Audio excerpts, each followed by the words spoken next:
नमस्कार मंडळी, पूर्ण ब्रह्मामध्ये मी अंजली तुमचं पुन्हा एकदा मनापासून स्वागत करते आहे। माझ्या आजूबाजूची तयारी बघून तुमच्या लक्षात आलंच असेल की आज आहे आमच्या घरी तुळशीचं लग्न। अर्थात आजचा दिवस जो आहे तो आहे कार्तिक शुद्ध द्वादशी आणि त्याच दिवशी आमच्याकडे कोकणामध्ये तुळशीचं लग्न जे आहे ते केलं जातं। आणि याची खरी जी सुरुवात आहे ती कार्तिक शुद्ध एकादशी पासून होते आणि पौर्णिमेपर्यंत हे 4 दिवस तुळशीचं लग्न लावलं जातं। कोकणामध्ये द्वादशीलाच करतात आणि त्याच्यामुळे आमच्या मालवणीमध्ये आम्ही त्याला बार्शी किंवा बार्शेक तुळशीचं लग्न लागतं असं म्हणतो। बार्शी हा शब्द कशावरून आला असेल तर तिथीप्रमाणे आजचा हा 12वा दिवस, तर त्याच्यामुळे ही जी बारस आहे ती आमच्या दिवाळीची सांगता असते आणि त्याचीच तयारी आज आपण करतो आहोत आणि त्याची थोडीशी माहिती आजच्या व्हिडिओच्या माध्यमातून मी तुम्हाला देणार आहे। तर तुळशीचं लग्न म्हटल्यानंतर त्याचे 2 पैलू आहेत। एक जे आहे ती कालची जी एकादशी झाली ज्याला प्रबोधनी एकादशी असं म्हणतात, तर ती प्रबोधनी एकादशी म्हणजे काय आहे ते आधी पहिल्यांदा सांगते। प्रबोधनी म्हणजे काय तर उद्बोधन किंवा उठणे किंवा जागृत होणे असा अर्थ होतो। आणि आपण जो चातुर्मास म्हणतो जो देवशयनी आषाढी एकादशी पासून सुरू होतो, तर त्या दिवशी भगवान विष्णू निद्रिस्त होतात 4 महिन्यांसाठी आणि आजच्या दिवशी देव उठणी एकादशी असं म्हटलं जातं। तर तीच जी प्रबोधनी एकादशी आहे काल झाली ती, तर त्या दिवशी देव जागृत होतात आणि त्याचा एक उत्सव म्हणून हा दिवस साजरा केला जातो। तर आजचा जो दिवस आहे तो द्वादशीचा आहे, अर्थात तुळशीच्या विवाहाचा। तुळशी विवाह आरंभ कालपासून झालेला आहे। 4 दिवस आपण तुळशीचा विवाह लावतो, पण कोकणामध्ये आमच्याकडे द्वादशीला हा विवाह होतो। तर तुळशी विवाहाचा दुसरा पैलू आहे तो आहे एक आख्यायिका आहे, त्याच्यावरून तुळशी विवाह करण्याची पद्धत प्रथा रूढ झाली। कोकणातच नाही तर संपूर्ण भारतामध्ये या पद्धतीने तुळशी विवाह केला जातो। आपल्या हिंदू संस्कृतीमध्ये एक आख्यायिका सांगितली जाते, ती अशी आहे। जालंधर नावाचा एक योद्धा होता, त्याने सगळ्या लोकांवर विजय मिळवलेला होता आणि याचा तोटा जो होता तो सगळ्यांनाच होत होता, देवदानवांना सगळ्यांना। त्यासाठी उपाय म्हणून भगवान विष्णूंनी काय केलं तर स्वतः जालंधराचं रूप घेतलं आणि मृतावस्थेत 2 माकडांच्या सहाय्याने स्वतःला त्यांची जी पत्नी होती वृंदा तिच्या समोर नेऊन टाकलं आणि सांगितलं की युद्धामध्ये जालंधर मरण पावला आहे।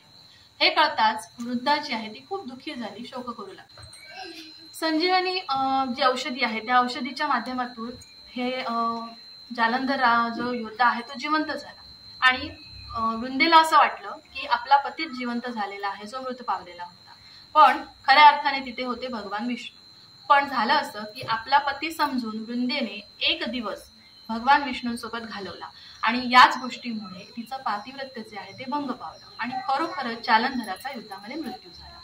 ही गोष्ट जेव्हा वृंदेला खरी गोष्ट कळली तेव्हा ती खूप रागावली आणि भगवान विष्णूंना तिने शाप दिला की तुला सुद्धा याच पद्धतीने पत्नी वियोग जो आहे तो सहन करावा लागेल आणि त्याच्यात मध्ये तुला 2 माकडांच्या सहाय्याभूत ते होतील।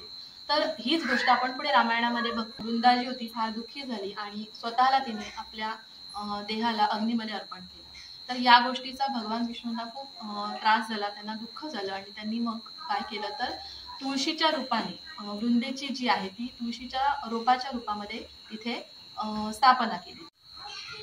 पुढे जाऊन आपण कृष्ण जन्मामध्ये पाहतो की कृष्णाचा रुक्मिणीशी विवाह झाला आणि तो विवाहाचा जो दिवस होता तोच होता आजचा हा जो दिवस आहे तो द्वादशीचा दिवस, कार्तिक शुद्ध द्वादशी। आणि म्हणून याच दिवशी तुळशीचं लग्न जे आहे ते कृष्णाशी लावलं जातं। तुम्ही बघू शकता तुळशी वृंदावन जे असतं त्याच्यावर कृष्णाची एकतर प्रतिमा असते किंवा मूर्ती लावली जाते। आमच्या इथे तुम्हाला मूर्ती दिसेल, तर याच कृष्णाच्या किंवा विष्णूच्या मूर्तीशी तुळशीचा विवाह जो आहे तो केला जातो आणि तोच आजचा दिवस आहे आणि त्याची सगळी जी माहिती तुम्हाला पुढच्या व्हिडिओमध्ये पाहायला मिळणार आहे। त्याची तयारी कशी केलेली आहे तुम्ही बघू शकता।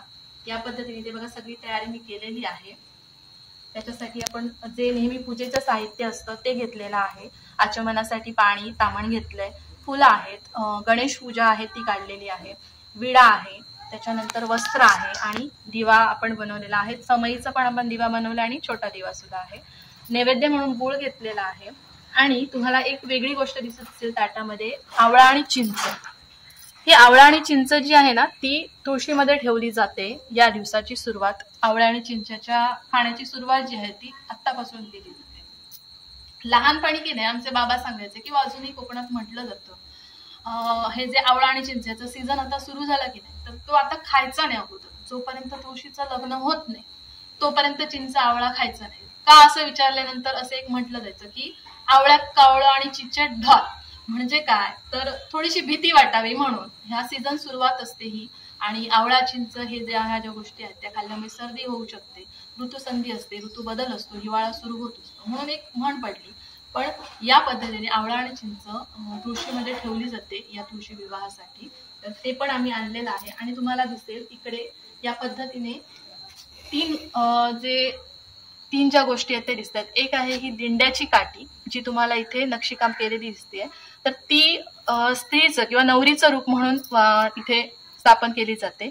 त्यानंतर हा आहे बांबूची काठी आहे ही, आणि हा पुरुष अर्थात नवरा म्हणून याचं प्रतीक आहे.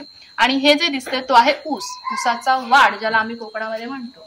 तर तो ऊस जो आहे तो मामा म्हणून या विवाहामध्ये अधिकारी पुरुष म्हणून एक काम करतो. ही सगळी प्रतिकात्मक रूपं आहेत, आणि याच पद्धतीने कोकणामध्ये ही जी तुळशी विवाहाची पद्धत आहे ती केली जाते. आमच्या इथे तुळशी विवाह थोडा खूप उशिरा असतो, त्याच्यामुळे अजून त्याला बराच अवकाश आहे. तोपर्यंत बाकीची जी तयारी आहे ती आपण करून घेणार आहोत. त्याच्यासाठी बघा सगळ्यात महत्वाचं काम मी करणार आहे ती आहे रांगोळी काढणार. तर ही रांगोळी जी आहे ती बघा तुम्हाला वेगळी दिसेल थोडीशी. हे रांगोळी म्हणजे आपण जी दुकानात रांगोळी आणतो ती रांगोळी नाहीये. हे तांदळाचं पीठ आहे, आणि याच्यामध्ये मी हळद घातली आहे, याच्यामध्ये कुंकू घातलंय, आणि हे 2 रंग मी तयार केलेले आहेत. आणि याचे आपण काढणार आहोत ज्याला आम्ही मालवणीमध्ये कनो काढणं असं म्हणतो. त्याच या पिठाच्या काढायच्या आहेत. तर त्या आधी आपण काढून घेऊया. आणि जसं एखादी नवरी सजते लग्नाला त्याच पद्धतीने ही आजची आमची जी तुळशी ही नवरी आहे तिला आपण सजवणार आहोत, तिला आपण छानपैकी तयार करणार आहोत. तर ते सगळं जे आहे ते आपण क्रमक्रमाने करूया. तर मंडळी, तुळस जी आहे ती मी अगोदरच रंगवलेली होती या पद्धतीने स्वस्तिक रेखाटून, आणि शॉर्ट बट स्वीट या पद्धतीनेच आम्ही तुळस रंगवतो, जास्त रंगीत नसते. आणि कृष्णमूर्ती असल्यामुळे ते रंगवणं जे आहे, कृष्णाची प्रतिमा जी असते सगळ्यांच्या तुळशीवर, तर ते काम नसतं. तर त्याच्यामुळे समोर हे स्वस्तिक असं रेखाटून आम्ही तुळस जी आहे ती रंगवलेली आहे. तर ती सगळ्यात पहिली तयारी असते तुळशीच्या लग्नाची. त्यानंतर धीर भाऊजी जे आहेत ते हे माळ बनवत आहेत बघा. आंब्याची पानं ओवून या पद्धतीने वरमाला बनवल्या जातात लग्नासाठीच्या. आणि ज्या मी तुम्हाला काठ्या दाखवल्या होत्या ज्याच्यामध्ये ऊस आहे, बांबूची काठी आहे आणि दिंड्याची काठी आहे, तर ते सगळं इथे हे तुळशीमध्ये ते रोवून घेणार आहेत.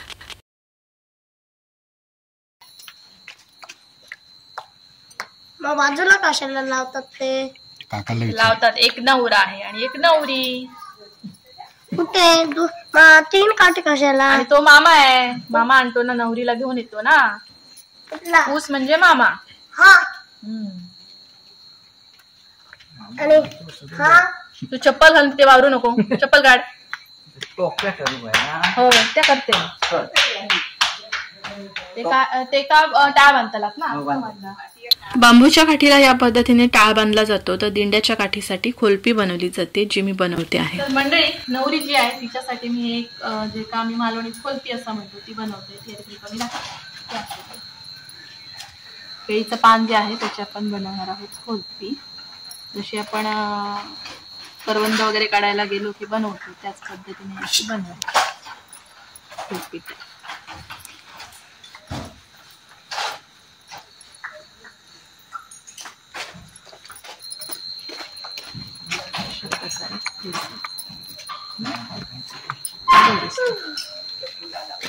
लावून बंद करूया.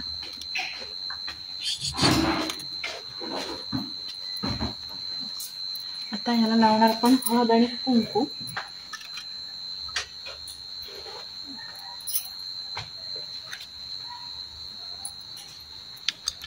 थोडस तेलाचं बोट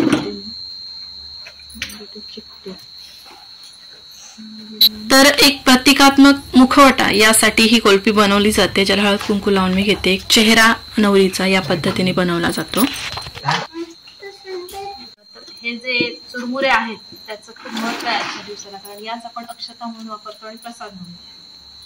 पूर्वी की नाही पोहे वापरले जात होते, आता आपण हे चुरमुरे वापरतो. हे मला अलीकडेच कळलं की फार पूर्वी कोकणामध्ये चुरमुऱ्यांच्या जागी पोहे असायचे. तर त्याची जागा आता चुरमुऱ्यांनी घेतली आहे, आणि त्याची एक छानशी नथ मी बनवणार आहे आमच्या नवरीसाठी.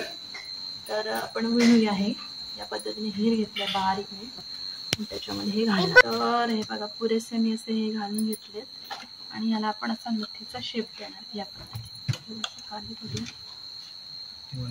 इथे आपण चेहरा आहे समजून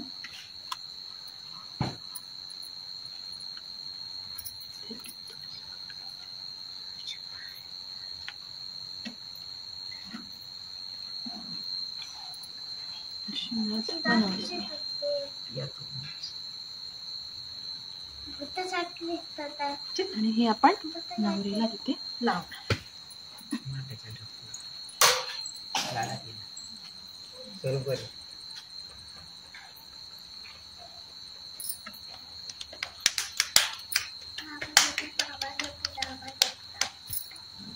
नवरी आपली ऑलमोस्ट तयार झालेली आहे. इथे दीर भाऊजी या उसाला फुलं बांधतात आणि थोडंसं अजून सजवतायत. काही ठिकाणी तुळशीला साडी सुद्धा नेसवली जाते. आमच्या इथे तसं साडी वगैरे आम्ही नेसवत नाही, याच पद्धतीने करतो. तर नवरी तयार झालेली आहे आणि यामध्ये तुळशीत ठेवले आहेत मी आवळे आणि चिंच, जे सुरुवातीला मी सांगितले त्या पद्धतीने. सकाळी उठल्यानंतर ह्या चिंच आवळा खाण्यासाठी आमच्यामध्ये सुरस असायची की सकाळी उठून पहिल्यांदा ह्या कोण खातोय. लहानपणीची गोष्टच काही और होती, काय बोलायचं. तर हे बघा, इथे ही रांगोळी जी आहे तुम्हाला मी सांगितली, कणे ज्याला म्हणतो आम्ही मालवणीमध्ये, ते मी काढून घेतलेत पिठाचे.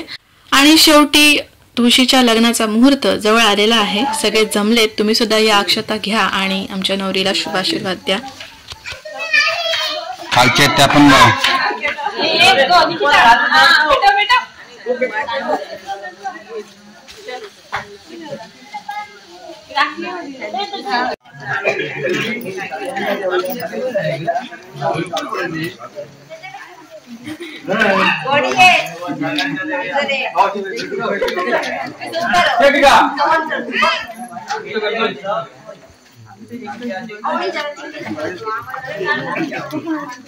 तर मंडळी, कोकणामध्ये काही ठिकाणी भटजी येऊन ह्या पद्धतीने लग्न लावतात. पूजा करून पुण्य वचन वगैरे सगळं करून रितसर लग्न लागलं जातं. तर काही ठिकाणी गावातली मंडळी एकत्र येऊन या पद्धतीने स्वतःच पूजा करून लग्न लावतात. तर तीच पद्धत आमच्याकडे सुद्धा आहे.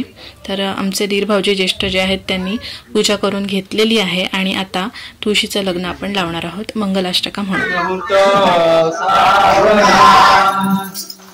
गंगा सिंधु सरस्वती यमुना गोदावरी नर्मदा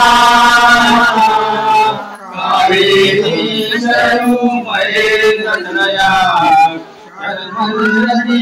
वेदिका क्षिप्रा नेत्रवती मासुरनदी गाता जया पूर्णा पूर्ण जले समुद्र सरिता कुर्याद्वदा मंगलम सुलग्न सावधान आदि लग्न घटी समीप नवरा विभूनिया आगरा पूजन करा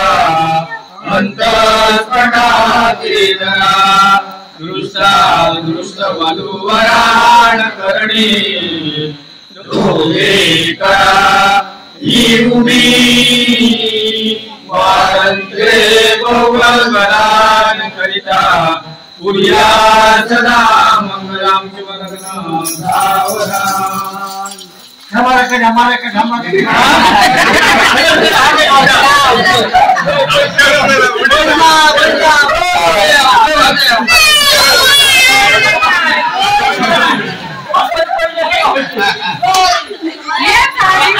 या पद्धतीने चुरमुरे उडून अक्षता उडून गोविंदा जयघोष करून तुळशीचं लग्न संपन्न होतं. सगळ्यांना चुरमुरे प्रसाद म्हणून वाटले जातात आणि आमच्याकडे लग्नासाठी लग्न लागल्यानंतर खास आईस्क्रीम होतं, तर ते पण या तुम्ही खायला. आणि सगळ्यात महत्त्वाचं, आजचा व्हिडिओ आवडला असेल तर व्हिडिओला लाईक करा, शेअर करा आणि पूर्ण ब्रह्म चॅनलला सबस्क्राईब नक्की करा अशा छान छान व्हिडिओसाठी. जाता जाता एक माहिती अजून, तुळशीचं लग्न जे लावलं जातं ती तुळस जी आहे ती एका दिवसाचीच सुहासीन मानली जाते. तर त्याच्यामुळे हा सगळा साजशृंगार दुसऱ्या दिवशी सकाळी पुरुष वर्ग उठायच्या अगोदर घरातील स्त्री जी असते ती लवकर उठून पुसून टाकते. त्याच्यातील स्त्री आणि पुरुष म्हणजे जी प्रतीक आपण लावलेली आहेत नवरा नवरीची ती सुद्धा काढून घराच्या छतावर टाकली जातात. आणि अशा प्रकारे पूर्ण पारंपरिक पद्धतीने कोकणामध्ये तुळशी विवाह संपन्न होतो.